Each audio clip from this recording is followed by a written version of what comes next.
Okay, I don't have much time to film this video. It's early in the morning. I just fed the kids breakfast. I have a toddler who is currently eating peanut butter, and he is not entirely supervised. His dad's in the house, but I don't know if he realizes toddler plus peanut butter plus unsupervised kitchen chairs that he can push over to the counter at any minute. I should be focused on that. But I thought this would be a quick video, so I'm gonna risk it because this is the only time today I'm gonna have any time.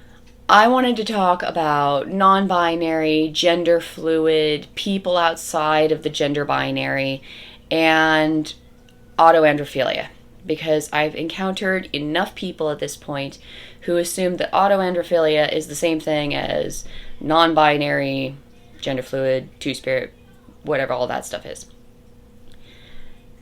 They're not the same.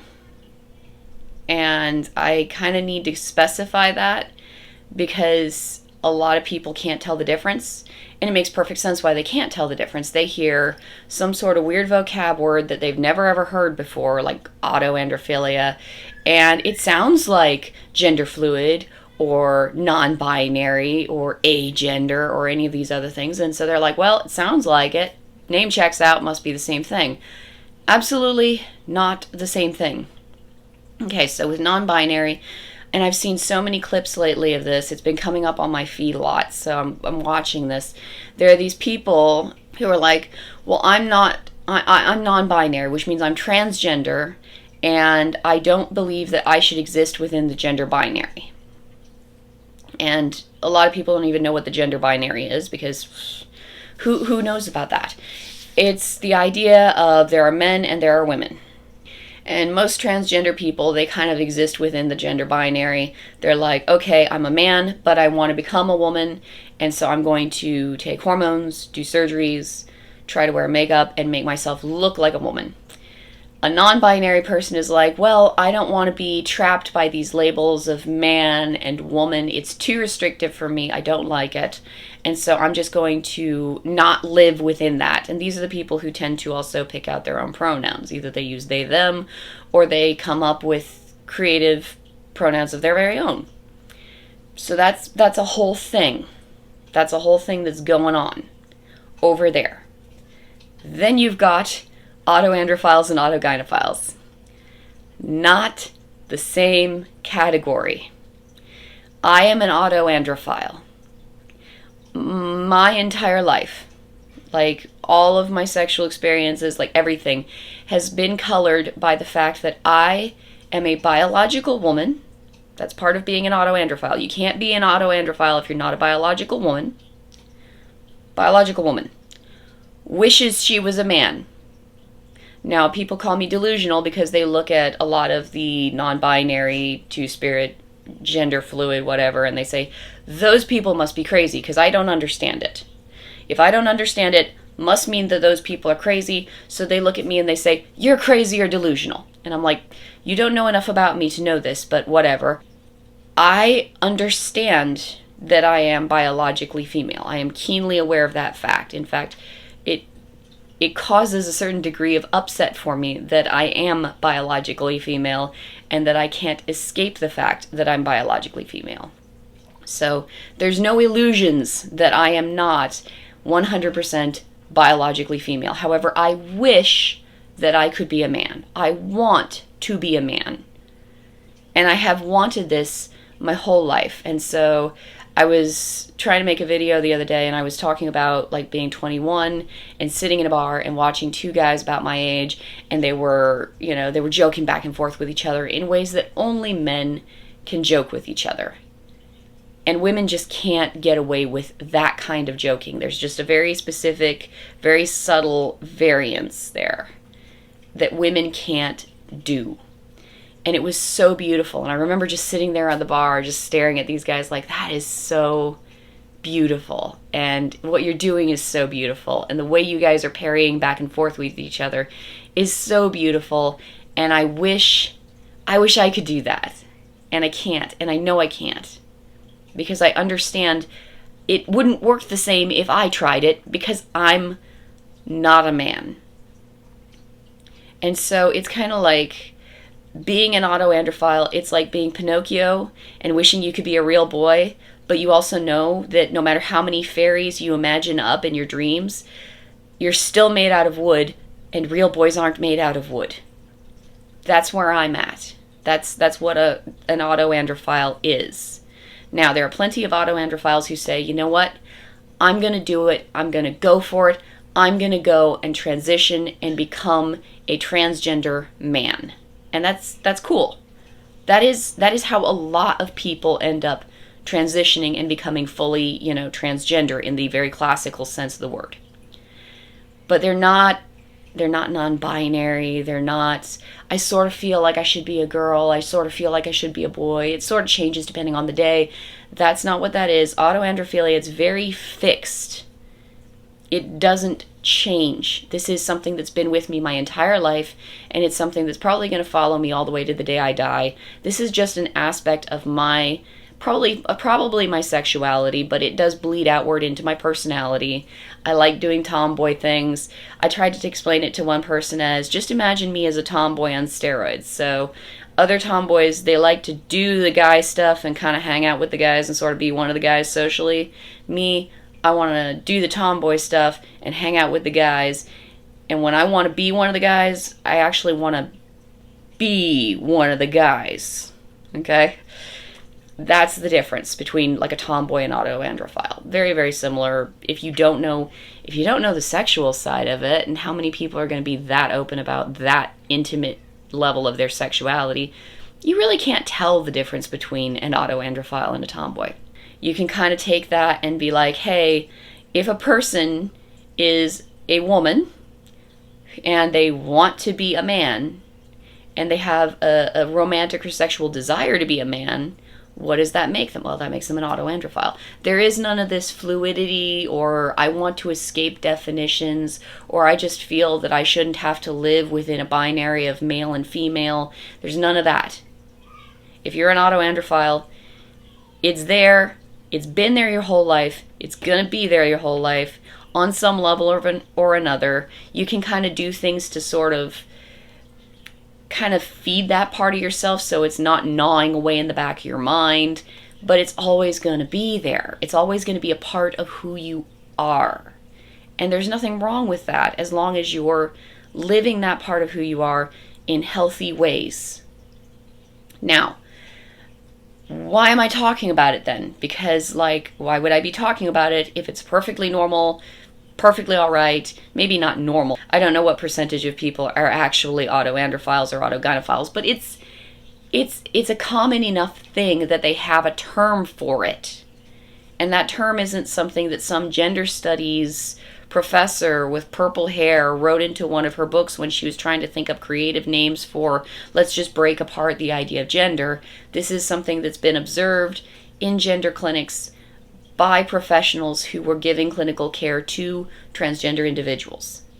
Now, go over to the non-binary cloud because it's so blurry and so ill-defined, and I think they kind of want it that way. Well, today I feel like a man, but tomorrow I might feel like a woman, and I should have the right to just live however I feel. If I want to identify as a man and have everybody call me a man, but still wear my hair really long and wear really girly makeup and wear dresses, all that. My concern is that many of these people inside this big amorphous cloud of ill-defined ideas and concepts, I suspect a lot of them, not all of them, definitely not all of them, but a lot of them are autoandrophilic or autogynephilic, and they don't know what autoandrophilia is. They don't know what autogynephilia is, and so they have these feelings, same kind of feelings that I have. They don't know what to do with them. They're looking and saying, well, I don't want to have to transition, because transition is a very involved, intense medical process. And me, I'm never going to transition. I realize that just because I want things that aren't possible for me, that doesn't mean that I have to go and have a bunch of surgeries and take a bunch of hormones and do a bunch of medical stuff to myself. I can continue living my life and satisfy that yearning that I have in other simpler ways. But that's me. That's what fits me. And my job is to take care of me. So I'm doing this for myself. Like what I do for myself. I'm not going to transition. That's a personal choice on my part. But a lot of these people in this gender fluidity cloud, which is not the same thing, I think a lot of them have some autoandrophilia or autogonophilia. They don't know what it is. They have these feelings. The feelings aren't really being defined for them or explained to them. They're not being explained by the gender fluidity cloud of definitions and terms and made-up pronouns, but it's the best they can do with the information that they have. And I suspect there are many autoandrophiles and autogonophiles in this group of non-binary people. However, I think there are a lot of political people, a lot of mentally ill people, a lot of people who just want attention, a lot of people who, for whatever reasons, it's a cloud. It's not a well-defined group of people.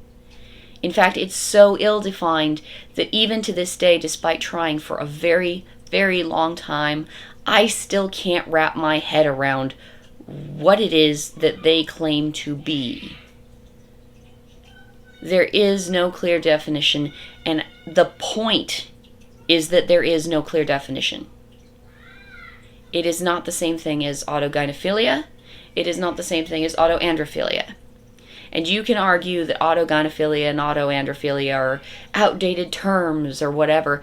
If you're saying they're outdated, that means that they are so old that you think they're too old to use, which means they've been around for a while, which means these ideas are not something brand new that somebody who was coming up with fancy pronouns just sort of pulled out of their head one day.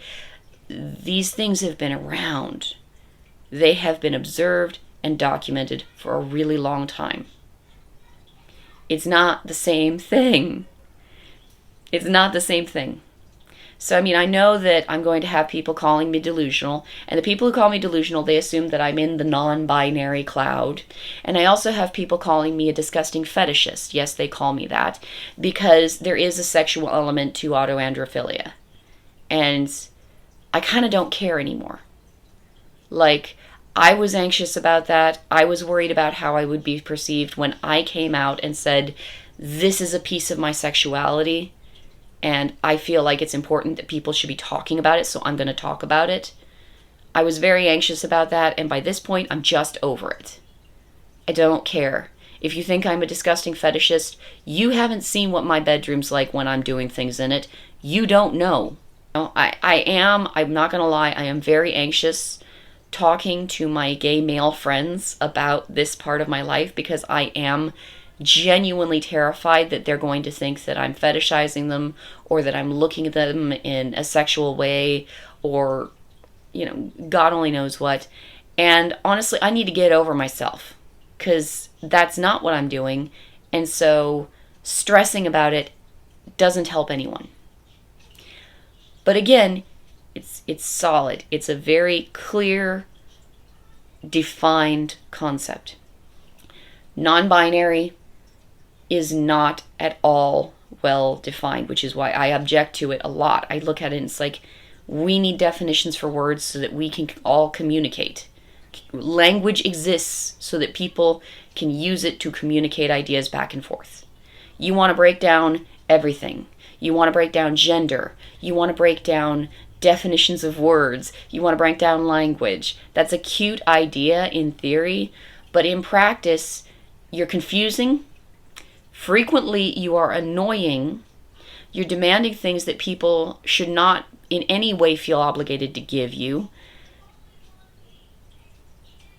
And nobody can understand what you're talking about. So you're in your own little world, and you're complaining about being discriminated against when you're making unrealistic and unfair demands of everybody around you. And I think a lot of non-binary people aren't being malicious when they do this. I think they've been taught that this is acceptable behavior, and it is not. And I think they need to realize that, but that's its own can of worms. I do think there are a lot of autoandrophiles in the non-binary cloud. I think that people who are non-binary probably need to hear about this because they might recognize, oh, yeah, that's what's happening to me. And it might be uncomfortable for them, but it's the truth. And the truth can be a really, really useful thing to have. I still wish I could be a man a lot of the time. I try really hard to, I have to live with that. It's not the same thing as being non-binary. I'm probably going to have like 1,000,001 really frustrating conversations with people who are like, well, you're delusional, or you're crazy, or how can you be pregnant and think you're a man, which I am pregnant. I'm very pregnant. I don't know if the camera's picking it up. I'm a little chunkier than usual. I don't think I'm a man. I wish I was a man. There's a difference. Do you know how, if you want to see me wishing I was a man, look at me while I'm pregnant. I'm fat and uncomfortable and I can't move around the way I want to move around because my whole body is just completely out of sorts. Do you know how much nicer it would be if I could just become sexually aroused, have an orgasm, and then watch somebody else carry this load? Dude. I wish I could be a man. But I'm not, and I'm going to make the best of what I've got. Again, Pinocchio. No matter how many fairies I dream up, I will never be a real boy. But that doesn't stop me from living the very best life that I can live with what I have. If I was a really, really short person, that's not even a hypothetical, I am a really, really short person, and I wanted to be an NBA basketball player, that's never going to happen. But that doesn't stop me from living the very best life that I can with the body that I have. And probably playing a lot of basketball too, even though I'm a little teeny short thing running around. You can still live a good life even if you can't have the dream body that you wish you could have. And so that's where I'm at. Not the same as the non-binary. Not the same thing. And I see transgender people, like real binary transgender people, took the hormones, did the surgeries, spend their days making themselves look passable as the opposite sex. I see them all the time saying, those people over there, that's not like me. We're not the same thing. We're not the same thing. So please let me add my voice to that chorus. I'm not transgender because I'm never going to transition. So, there's that. Let's just call that a solid wall. Some people are like, oh, but there's a transgender umbrella. Yeah, you can say that, but practically speaking, realistically speaking, I'm not. I'm gonna lend my voice to theirs though and say, we're not the same thing. We're not the same thing. I know there are gonna be those people on the internet who are like, they can't tell the difference. This is a short video trying to explain to you, we're not the same thing. So hopefully that helps clarify some things for people, because people are asking me questions like, why are you making so many videos about pronouns? And it's like, well, because pronouns are a huge problem in our culture right now. Because people, it's something that's changed very suddenly, and people don't know how to navigate that. And quite honestly, I think the way that language is shaped, it's not practical to ask people to navigate that. Personal opinion of mine. Like, the way language works, the pronoun thing is not compatible with the way language works. Personal, strongly held opinion. But that's a different video. Until then, I have to go chase after a toddler with some peanut butter all over him because he had a wonderful breakfast, but he has probably smeared it all over his face and his clothes and his hands. He's probably gotten some on his feet by this point. I hope you're all having a wonderful day, and I will talk to you guys later.